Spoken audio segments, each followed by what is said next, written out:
गुरुर्ब्रह्मा गुरुर्विष्णु गुरुर्ब्रह्मा गुरुर्विष्णु गुरुर्देवो महेश्वरः गुरुः साक्षात् परब्रह्म तस्मै श्री गुरवे नमः।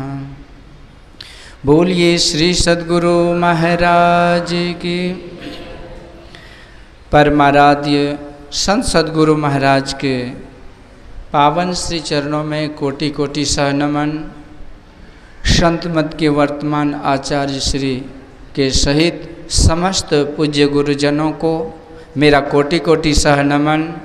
परम आदरणीय धर्म प्रेमी सज्जनों, भक्तिमती माताओं तथा बहनों, आप सबों को भी मेरा कोटि कोटि सहनमन। गुरु महाराज की असीम अनुकंपा से हम लोग गुरु महाराज के गुरुद्वार में गुरु महाराज के चरण शरण होकर के गुरु महिमा पर सत्संग वचनों को सुन रहे हैं। गुरु गुण अमित अमित करी जाना, संक्षेप ही सब कही बखाना। सात सब धरती कागज करों, लेखनी सब बन राय। सात समुद्र की मसी करों, गुरु गुण लिखा न जाए। सात द्वीप नौ खंड में, गुरु ते बड़ा न कोय। करता करे न करी सके, गुरु किए सो होय। तो ऐसे गुरु महाराज की महिमा है। कहते हैं परमात्मा को अलख निरंजन कहा गया है, यानी वो इस आँख से नहीं दिखता है, लेकिन फिर भी यदि भक्त चाहे कि वो परमात्मा को देखें तो संतों ने कहा सबसे सुंदर उपाय कि आप गुरु महाराज का दर्शन कर लो और साक्षात परमात्मा के दर्शन का लाभ मिल जाएगा। श्री सद्गुरु सतपुरुष की आरसी, साधुन की ही देह। लखा जो चाहे अलख को, तो इन्हीं में करी ले। तो यही गुरु महाराज की महिमा। आखिर गुरु का उपकार क्या है? ये बात तो क्लियर है कि जिसका जितना उपकार अधिक होता है उसकी उतनी जय जयकार होती है। तो गुरु का उपकार क्या है? तो संत चरणदास जी महाराज हुए हैं, जिसके गुरु थे सुखदेव जी महाराज। वो सुखदेव जी महाराज जो व्यास भगवान के पुत्र हुए, वो सुखदेव जी महाराज जो परीक्षित के गुरु थे, जिसको 7 दिन सत्संग सुना करके उसका परम कल्याण किए थे। तो ऐसे सुखदेव जी महाराज कहते हैं गुरु तत्व क्या है? तो कहते हैं सबसे पहले उपकार की बात है तो पिता का बहुत उपकार होता है। एक पिता जो है अपने संतान के लिए जीवन भर वो सपना देखते रहता है कि बेटा पढ़े लिखे, नौकरी करे, मकान हो, दुकान हो, बिजनेस हो, व्यापार हो। फटे पुराने अपने वस्त्र पहनते हैं, टूटा घिसा हुआ चप्पल पहनते हैं, एक समय भोजन करते हैं, साधारण जीवन जीते हैं, लेकिन बेटा बेटी के लिए कोई कमी नहीं हो, ये हमेशा ख्याल रखते हैं। इसलिए पिता का बहुत उपकार होता है। परंतु कहते हैं जो पिता इतना उपकारी इस संतान के लिए है, उससे भी 100 गुना ज़्यादा उस जीव के लिए उसकी माँ है। पितुसो माता 100 गुना, सुत को राखे प्यार। अब मन सेती सेवन करे, तन सु डांट अरोगार। तो पिता से भी 100 गुना माँ है। माँ सोचिए कि 9 महीना पेट में रखती है और माँ का जितना भी एनर्जी, विटामिन, प्रोटीन है सब बच्चा को जा रहा है। इसलिए गर्भावस्था में देखिएगा माता बहन बिल्कुल कमज़ोर हो जाती हैं। तो इस तरह से इसके बाद जब बच्चा का जन्म होता है तो वो माँ का मरण हो जाता है। अपार कष्ट को झेलती है, लेकिन फिर भी उस बच्चा का मुख देख करके सारा दुख भूल जाती हैं। इसके बाद अबोध बच्चा है, उसे क्या पता कहाँ कौन से कपड़ा में कब गंदा करे, ठंडी बरसात, जो भी ऋतु 6 ऋतु 12 मास 24/7 बच्चा की सेवा में अनवरत वो माँ लगी रहती है। ऐसा निस्वार्थ सेवा शायद ही कोई करे। फिर भी कहा जाता है कि संतान का जो माता पिता है ना, तो उसका प्राण संतान में बसता है। यदि उसके संतान को कुछ हो जाए तो वह माँ जीते जी मुर्दा की तरह हो जाती है। तो ऐसी ममता माँ में होती है। इसलिए कहते हैं पिता से भी 100 गुना माँ है। पितुसो माता 100 गुना, सुत को राखे प्यार। एक बेटा था किसी का, बेटा बिगड़ गया था, किसी गलत संग में चला गया और जिससे उसकी दोस्ती हुई, उन्होंने बोली कि तुम अपने माँ का कलेजी ला सकते हो यदि प्रेम करते हो तो। इन्होंने कहा मैं कुछ भी कर सकता हूँ तुम्हारे लिए। छुरी, तेज छुरी लिया, उसकी माँ भोजन बना के देहरी पे सो गई कि बेटा आकर के भोजन करेगा तब खाऊंगी। और सोई रही, पर तब तक मैं वो कसाई बन के आया, अपने माँ का ही कलेजी काटा, गर्दन पर छुरी चलाया तो खून बहने लगी। और कलेजी लेके जो भाग रहा था तो पैर जो खून पर गया तो पिछड़ के वो गिर गया, तो कलेजी छिटक के आगे गई। तो उसी समय कलेजी से आवाज़ आती है कि बेटा बेटा कहीं चोट तो नहीं लगी, क्योंकि तू बड़ा मासूम है, तुम्हारा शरीर बड़ा कोमल है, इसलिए सावधानी पूर्वक जाना। जब ये बात सुना तो बेटा का भी लगा कलेजा फट गया। तो संतों ने कहा ये होती है माँ की ममता और माँ का प्रेम। भगवान शंकराचार्य कहते हैं कुपुत्रो जाए तो क्वचिदपि कुमाता न भवती। पुत्र कुपुत्र हो जाए लेकिन माता कुमाता शायद ही होती है, नहीं होती है। परंतु चरणदास जी महाराज कहते हैं इस माता से भी हरि ईश्वर परमात्मा का उपकार है। कितने आदमी कहते हैं माता पिता के अलावा किसी को नहीं मानते, लेकिन माता पिता जन्म दिए हैं, लेकिन मनुष्य शरीर बना करके थोड़ी दिए हैं। जितने भी जन्म देने वाले जीव सब माता कहलाते हैं।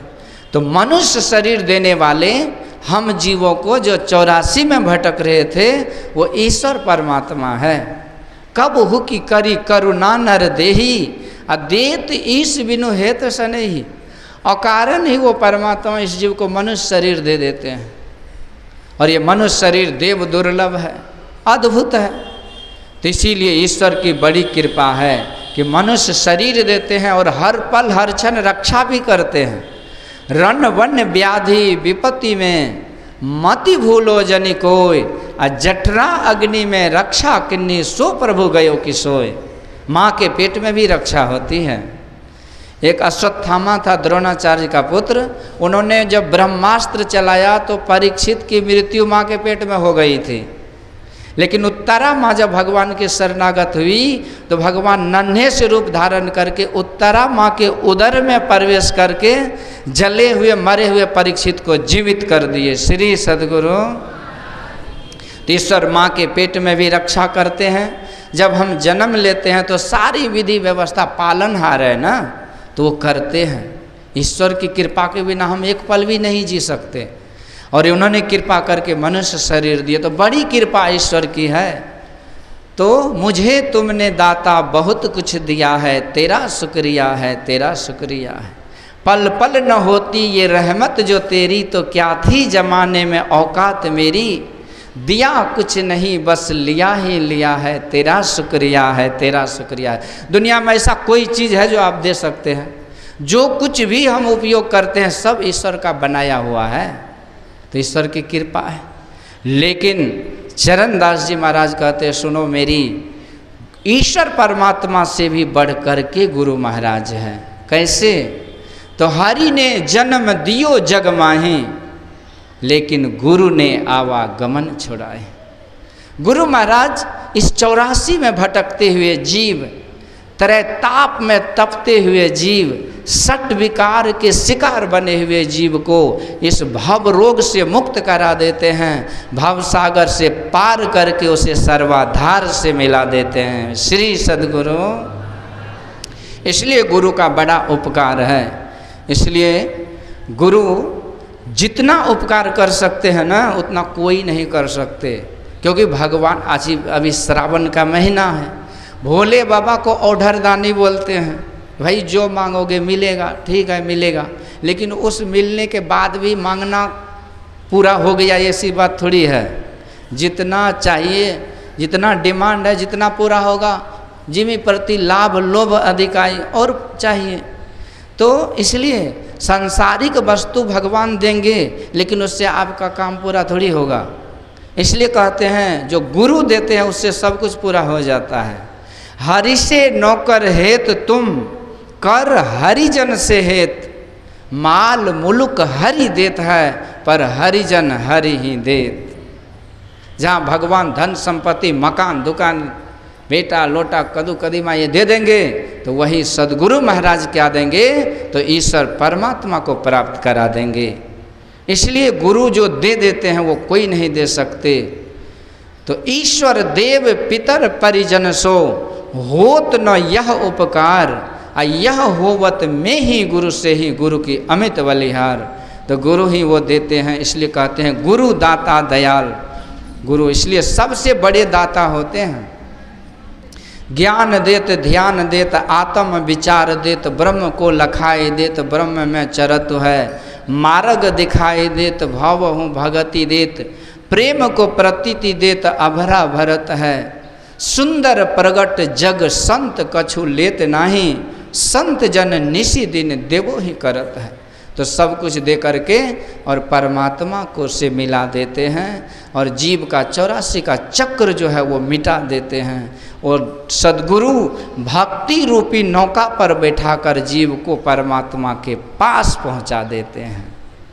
एक नन्हा सा बालक, एक अपराधी था, एक राज दरबार में उसे सजा दिया गया कि भाई इसे परसों जो है बीच चौराहे पर सूली पर लटका दिया जाए, फांसी पर लटका दिया जाए। अब परसों उसे फांसी होने वाली थी, तो उस राजा ने उस अपराधी को लेकर के अपने 3 रानियों के पास आया। सबसे जो छोटी रानी थी उनसे पूछा कि ये परसों फांसी पे लटकने वाला है, इसके लिए तुम कुछ कर सकती हो? तो छोटी रानी बोली कि मेरी इच्छा है कि ये तो दुनिया से जा ही रहा है, तो बढ़िया बढ़िया भोजन व्यंजन परोस के इसे खिला दिया जाए। तो आदेश हुआ और 56 प्रकार के व्यंजन कंचन के थाली में परोस के उसे खिला दिया गया।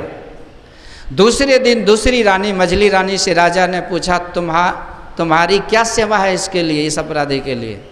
तो मझली ने कहा कि महाराज मैं चाहती हूँ कि ये दुनिया छोड़ने से पहले दुनिया देख ले, अर्थात बढ़िया बढ़िया वस्त्र पहना करके और इसे राज में सैर कराया जाए। तो ऐसा ही हुआ, उसे घुमाया गया, बढ़िया बढ़िया वस्त्र पहनाया गया और पूरे राज्य में उसको सैर करा करके पूरे राज्य का भ्रमण करा दिया गया। तीसरे दिन राजा ने सबसे बड़ी रानी के पास आकर के पूछा कि अपराधी को कल फांसी होने वाली है, तुम्हारे लिए कोई सेवा है, तुम चाहती हो कुछ? तो बड़ी रानी बोली महाराज ये तो न्याय के विरुद्ध है कि किसी अपराधी की सेवा किया जाए, मुझे कोई रहम नहीं, कोई दया माया नहीं, आप इसे चौराहे पर जितनी जल्दी चाहो फांसी पे लटका दो। राजा कहती इतनी बेरहम कैसी हो सकती हो, कुछ तो करो।